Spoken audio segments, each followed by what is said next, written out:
Good Wives by Louisa May Alcott. Chapter 2. The First Wedding. The June roses over the porch were awake bright and early on that morning, rejoicing with all their hearts in the cloudless sunshine, like friendly little neighbours as they were. Quite flushed with excitement were their ruddy faces, as they swung in the wind, whispering to one another what they had seen, for some peeped in at the dining-room windows, where the feast was spread. Some climbed up to nod and smile at the sisters as they dressed the bride. Others waved a welcome to those who came and went on various errands in garden, porch and hall, and all, from the rosiest full-blown flower to the palest baby bud, offered their tribute of beauty and fragrance to the gentle mistress who had loved and tended them so long. Meg looked very like a rose herself, for all that was best and sweetest in heart and soul seemed to bloom into her face that day, making it fair and tender, with a charm more beautiful than beauty. Neither silk, lace, nor orange flowers would she have. "I don't want to look strange or fixed up today," she said. "I don't want a fashionable wedding, but only those about me whom I love, and to them I wish to look and be my familiar self."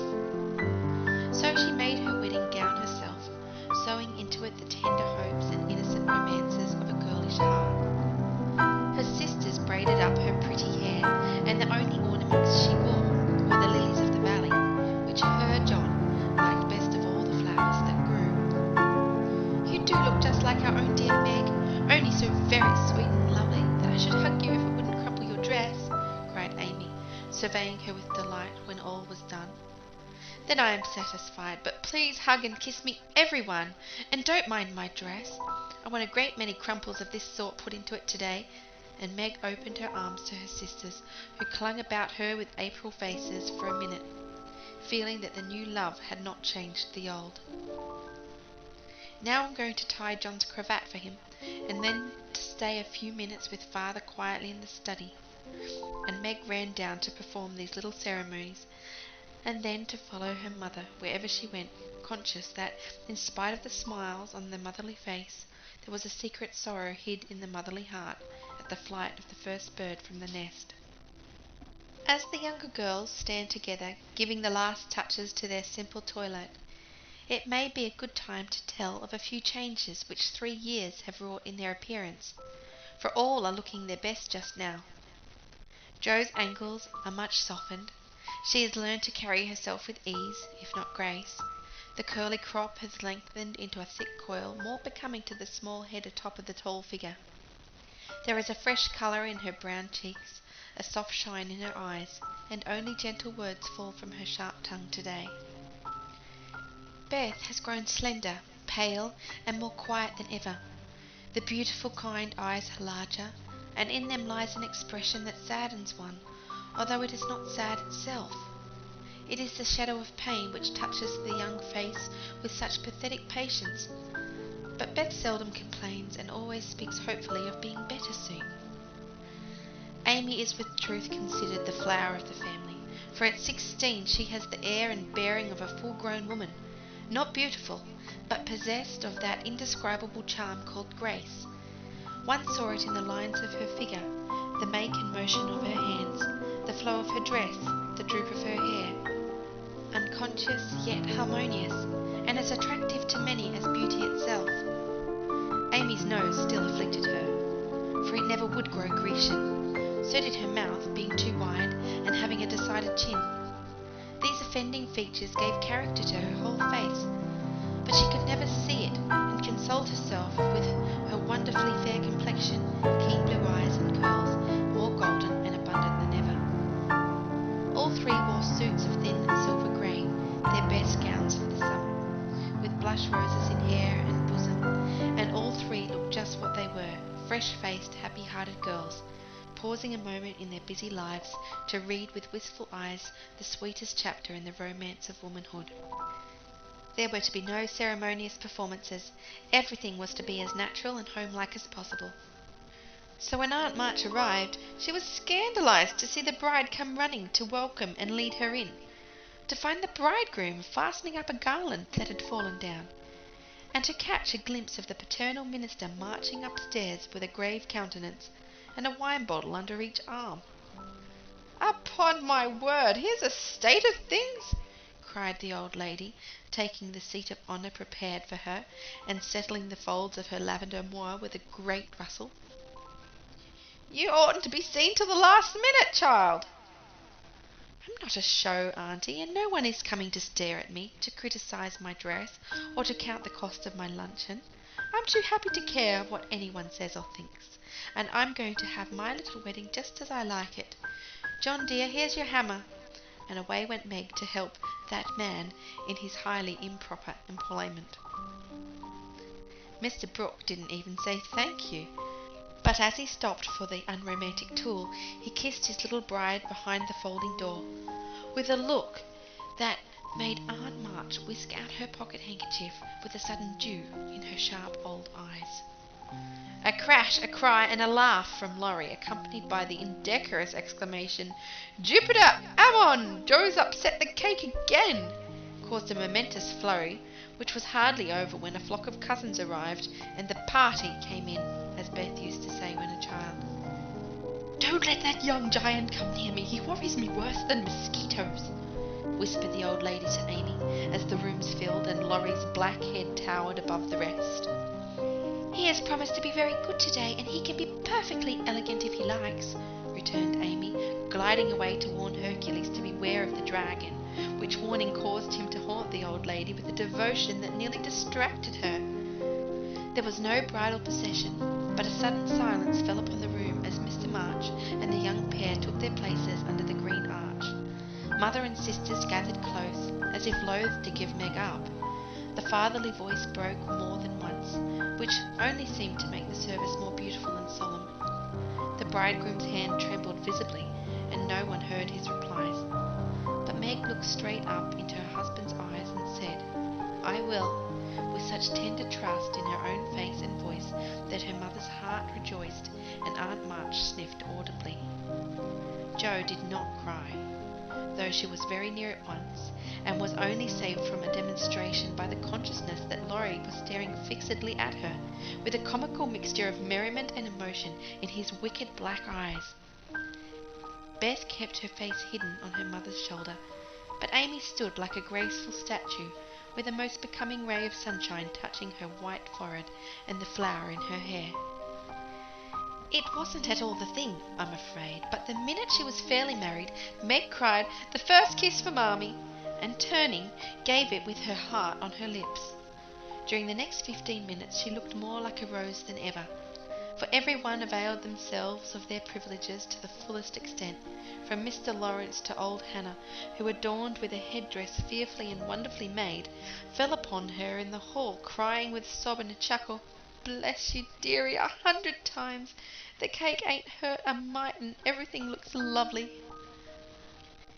Everybody cleared up after that and said something brilliant, or tried to, which did just as well, for laughter is ready when hearts are light. There was no display of gifts, for they were already in the little house, nor was there an elaborate breakfast, but a plentiful lunch of cake and fruit dressed with flowers. Mr. Lawrence and Aunt March shrugged and smiled at one another when water, lemonade, and coffee were found to be the only sorts of nectar which the three Hebes carried around. No one said anything, however, till Laurie, who insisted on serving the bride, appeared before her, with a loaded salver in his hand and a puzzled expression on his face. "Has Joe smashed all the bottles by accident?" he whispered. "Or am I merely labouring under a delusion that I saw some lying about loose this morning?"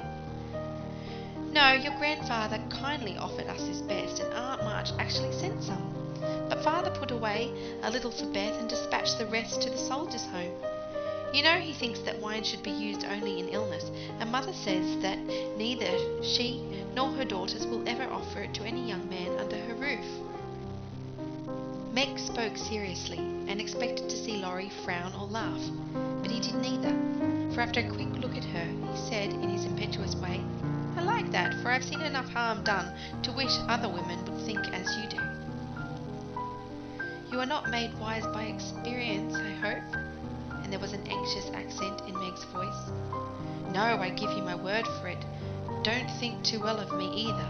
This is not one of my temptations, being brought up where wine is as common as water, and almost as harmless. I don't care for it, but when a pretty girl offers it, one doesn't like to refuse, you see. But you will, for the sake of others, if not for your own. Come, Laurie, promise, and give me one more reason to call this the happiest day of my life. A demand so sudden and so serious made the young man hesitate a moment, for ridicule is often harder to bear than self-denial. Meg knew that if he gave the promise he would keep it at all costs, and feeling her power, used it as a woman may for her friend's good. She did not speak, but she looked up at him with a face made very eloquent by happiness, and a smile which said, "No one can refuse me anything today." Laurie certainly could not, and with an answering smile he gave her his hand, saying heartily, "I promise, Mrs. Brooke." "I thank you very, very much." "And I drink long life to your resolution, Teddy," cried Jo, baptizing him with a splash of lemonade, as she waved her glass and beamed approvingly upon him. So the toast was drunk, the pledge made, and loyally kept, in spite of many temptations, for, with instinctive wisdom, the girls had seized a happy moment to do their friend a service, for which he thanked them all his life. After lunch people strolled about by twos and threes through house and garden, enjoying the sunshine without and within. Meg and John happened to be standing together in the middle of the grass plot, when Laurie seized with an inspiration which put the finishing touch to this unfashionable wedding. "All the married people take hands and dance round the new-made husband and wife, as the Germans do, while we bachelors and spinsters prance in couples outside," cried Laurie, promenading down the path with Amy, with such infectious spirit and skill that everyone else followed their example without a murmur.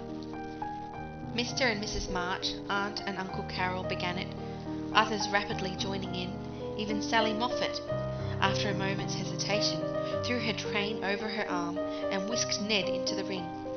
But the crowning joke was Mr. Lawrence and Aunt March, for when the stately old gentleman essayed solemnly up to the old lady, she just tucked her cane under her arm and hopped briskly away to join hands with the rest and dance about the bridal pair, while the young folks pervaded the garden like butterflies on a midsummer day. Want of breath brought the impromptu ball to a close, and then people began to go. "I wish you well, my dear, I heartily wish you well, but I think you'll be sorry for it," said Aunt March to Meg, adding to the bridegroom as he led her to the carriage. "You've got a treasure, young man, see, you deserve it." "That was the prettiest wedding I've been to for ages, Ned, and I don't see why, for there wasn't a bit of style about it," observed Mrs. Moffat to her husband as they drove away. "Laurie, my lad, if you ever want to indulge in this sort of thing, get one of those little girls to help you, and I shall be perfectly satisfied," said Mr. Lawrence, settling himself into his easy chair to rest after the excitement of the morning. "I'll do my best to gratify you, sir," was Laurie's unusually dutiful reply, as he carefully unpinned the posy Josie had put into his buttonhole. The little house was not far away, and the only bridal journey Meg had was the quiet walk with John from the old home to the new. When she came down, looking like a pretty Quakeress in her dove-coloured suit and straw bonnet tied with white, as they all gathered about her to say good-bye, as tenderly as if she had been going to make the grand tour. "Don't feel that I'm separated from you, Marmee dear, or that I love you any less for loving John so much," she said, clinging to her mother with full eyes for a moment. "I shall come every day, father, and expect to keep my old place in all your hearts, though I am married. Beth is going to be with me a great deal, and the other girls will drop in now and then to laugh at my housekeeping struggles. Thank you all for my happy wedding day. Goodbye, goodbye." They stood watching her, with faces full of love and hope and tender pride, as she walked away, leaning on her husband's arm, with her hands full of flowers, and the June sunshine brightening her happy face, and so Meg's married life began. End of chapter 2.